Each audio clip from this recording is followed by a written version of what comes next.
Praise the lord. దేవుని పరిశుద్ధ నామానికి వందనములు తెలియజేస్తున్నాను. ఈ యొక్క ఉదయకాల సమయంలో దేవుడు మనకు ఇచ్చిన వాగ్దానము ఈ దినమంతట్లో దేవుడు చూడండి, దేవుని యొక్క వాక్యంలో జ్ఞాపకం చేయబడుతుంది. 126వ కీర్తన 5వ వచనం, కన్నీళ్లు విడుచుచు విత్తువారు సంతోషగానములతో పంట కోసెదరు. దేవుని వాక్యం మరి ఒకసారి చదువుతున్నాను. ఈ దినమున దేవుడు మనకు అనుగ్రహించిన వాగ్దానము 126వ కీర్తన 5వ వచనం, కన్నీళ్లు విడుచుచు విత్తువారు సంతోషగానముతో పంట కోసెదరు. ఈ దినమున దేవుడు మనతో మాట్లాడుతున్న మాట, మనం కన్నీళ్లు కారుస్తున్న సమయంలో దేవుడు చూసే దేవుడని జ్ఞాపకం చేస్తున్నారు. కావున ఆయన మన యొక్క మొరను వినే దేవుడుగా మనం చూస్తూ ఉన్నాం.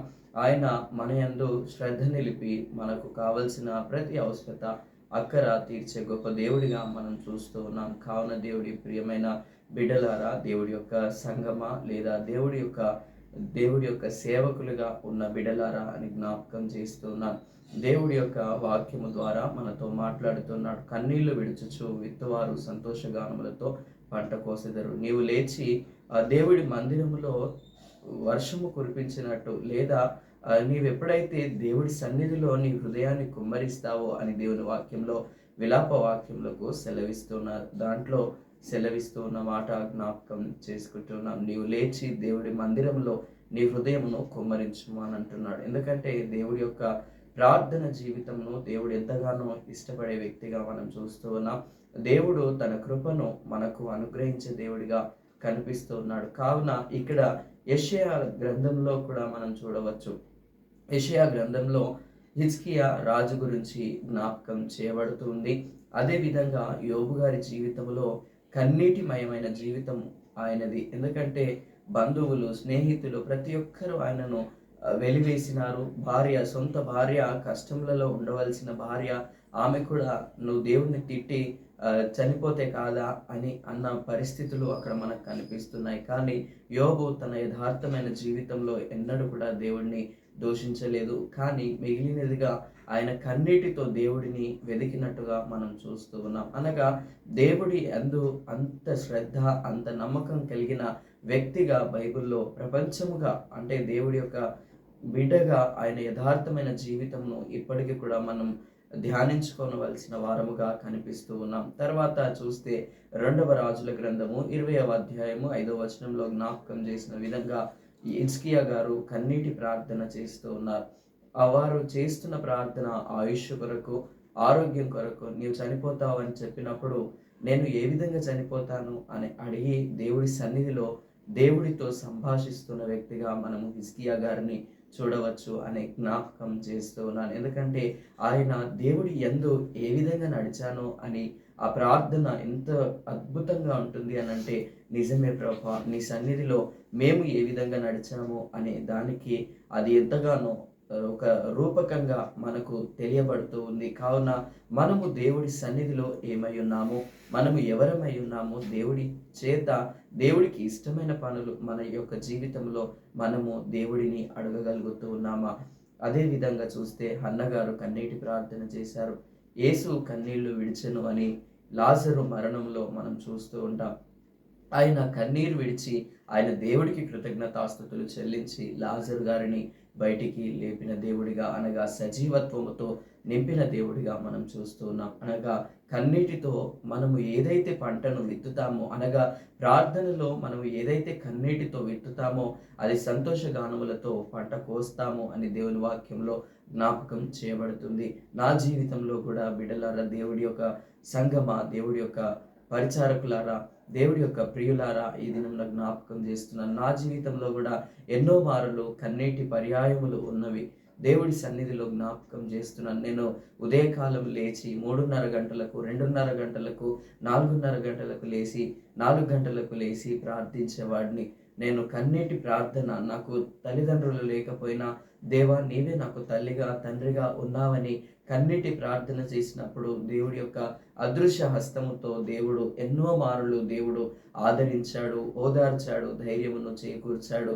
ఈ దినం మటుకు కూడా దేవుడు ఎంతగానో నా యందు శ్రద్ధ నిలిపి, దేవుడు నా యొక్క ప్రార్థన, అనగా ప్రార్థన యందు మనకు కలిగిన పట్టుదలను దేవుడు ఎన్నడూ కూడా విస్మరించే దేవుడని జ్ఞాపకం చేస్తూ ఉన్నాను. ఈ సమయమున ఎందుకు మీతో షేర్ చేసుకుంటున్నాను అనంటే, దేవుడు మనకు చేసిన దానిని మనము మర్చిపోకుండా, మనము అదే విధంగా దేవుడిని అంగీకరించినప్పుడు, లేదా దేవుడి యొక్క ప్రార్థనలో మనము ఏకీభవించినప్పుడు దేవుడు కూడా మన యందు శ్రద్ధ నిలుపుతాడని జ్ఞాపకం చేస్తూ ఉన్నాను. ఎందుకంటే హిజ్కియా గారిని ఇక్కడ మనం చూస్తున్నాం. హిజ్కియా గారు ఏమని ప్రార్థన చేశారో ఒక్కసారి మనము చూద్దాము. యెషయా గ్రంథము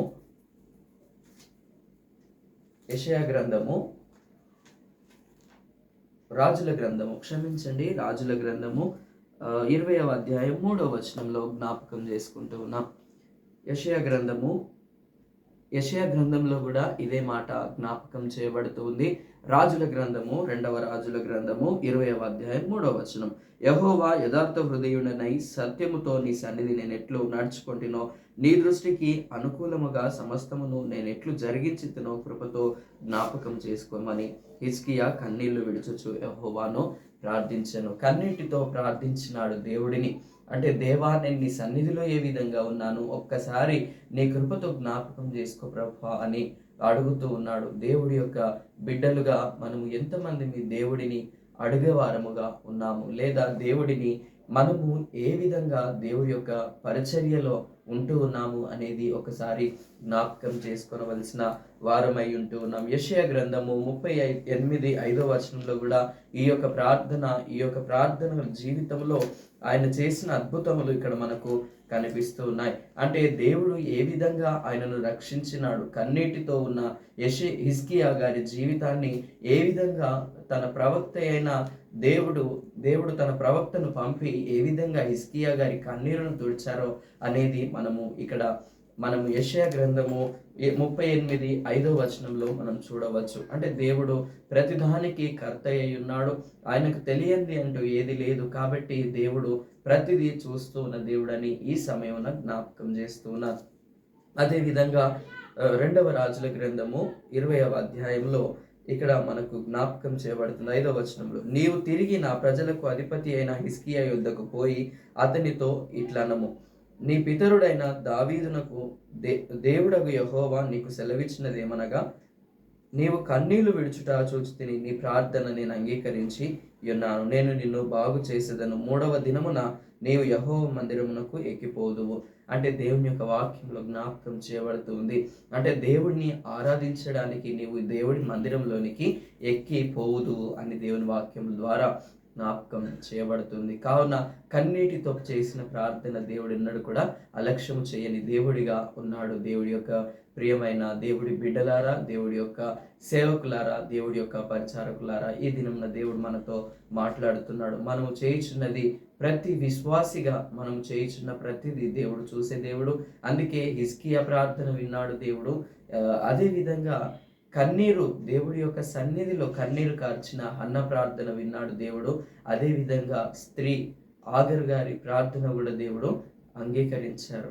దేవుడు ఎంతగానో ఆయన మనయందు నిష్పక్షపాతముగా, అంటే దేవుడు పక్షపాతి కాదు అని దేవుని వాక్యంలో జ్ఞాపకం చేయబడుతుంది. కావున మనము దేనికోసమైతే కన్నీరు కారుస్తున్నామో మన అనుదిన జీవితంలో, మన వ్యక్తిగత జీవితంలో కొన్నిసార్లు ఎవరు లేరు అన్న బాధతో మనం ఇంకా కన్నీరు కారుస్తూ ఉంటాం. కానీ దేవుడు ప్రతి కన్నీరును నాట్యముగా మార్చే దేవుడు. ఎందుకంటే దేవుని వాక్యంలో జ్ఞాపకం చేయబడుతుంది, కన్నీరు అట దేవుడి యొక్క బొడ్డులో రాయబడుతూ ఉన్నదని, దేవుని వాక్యంలో దాయబడుతూ ఉన్నదని జ్ఞాపకం చేసుకున్నాను. మన యొక్క ప్రార్థన ఆయన యొక్క బుక్లో, రికార్డులో ఉంటుంది అని జ్ఞాపకం చేయబడుతుంది. దేవుడు అటువంటి కృప, అటువంటి కాపుదల, సంరక్షణ ఈ దినం అంతట్లో దేవుడు అనుగ్రహించి మనం చేయించిన ప్రతి కన్నీటి ప్రార్థన దేవుడు అంగీకరించి ఆలకించి దేవుడు తన కృపను అనుగ్రహించును గాక. ప్రార్థించుకుందాం. సర్వశక్తి మంతుడమైన తండ్రి, సకల ఆశీర్వాదములకు కారణభూతుడమైన తండ్రి, కన్నీరు విడుచుచు విత్తువాడు సంతోష గానములతో పంట కోయును అని నీ వాక్యం ద్వారా మీరు మాతో మాట్లాడారు ప్రభువా, నీకు వందనాలు చెల్లిస్తున్నాం. అందులో కొందరు వ్యక్తులను బట్టి కృతజ్ఞతాస్తుతి స్తోత్రములు చెల్లిస్తున్నాం. హిజ్కియా గారి కన్నీరును తుడిచిన దేవుడు ప్రభువా, నీకు వందనాలు. అయ్యా తండ్రి, మా జీవితంలో కూడా అయ్యా తండ్రి నీకు అసాధ్యమైంది ఏది లేదు ప్రభువా. అయ్యా తండ్రి, డాక్టర్స్కి అసాధ్యం ప్రభువా. అయ్యా తండ్రి నీకు వందనాలు చెల్లిస్తున్నాం. మీకైతే అసాధ్యమైంది ఏది లేదు ప్రభువా, నీకు వందనాలు చెల్లిస్తున్నాం. అయ్యా తండ్రి, ప్రార్థించిన వెంటనే అయ్యా తండ్రి జవాబును అనుగ్రహించిన గొప్ప దేవుడు ప్రభా, అందుని బట్టి కృతజ్ఞతాస్తుతి స్తోత్రములు చెల్లిస్తున్నాం. మా యొక్క కష్ట సమయాలలో కన్నీటి పర్యాయములలో మీరు తోడుగా ఉండి ఆదరించి ఓదార్చే దేవుడిగా మీరున్నందుకు ప్రతి విధమైన కృతజ్ఞతాస్తుతి స్తోత్రములు చెల్లిస్తున్నాం. అదేవిధంగా చూస్తున్న ఈ యొక్క లైవ్ చూస్తున్న ప్రతి బిడ్డను, వీడియో చూస్తున్న ప్రతి బిడ్డను మీరే పేరు పేరు వరుసన దీవించి వారి అనుదిన జీవితంలో వారికి కావలసిన అక్కర్లు అవసరతలు మీరే తీర్చి మహిమ పొందుకొని నీ యొక్క ప్రియ కుమారుడైన యేసుక్రీస్తు పరిశుద్ధ నామమున ప్రతి ఈవిని శ్రేష్టమైన వాటిని అనుగ్రహిస్తారని యేసుక్రీస్తు పరిశుద్ధ నామమున అడిగి వేడుకుంటున్నాను పరమ తండ్రి, ఆమేన్. దేవుడు మిమ్మును మీ కుటుంబములను మెండుగా నిండుగా దీవించి ఆశీర్వదించును గాక.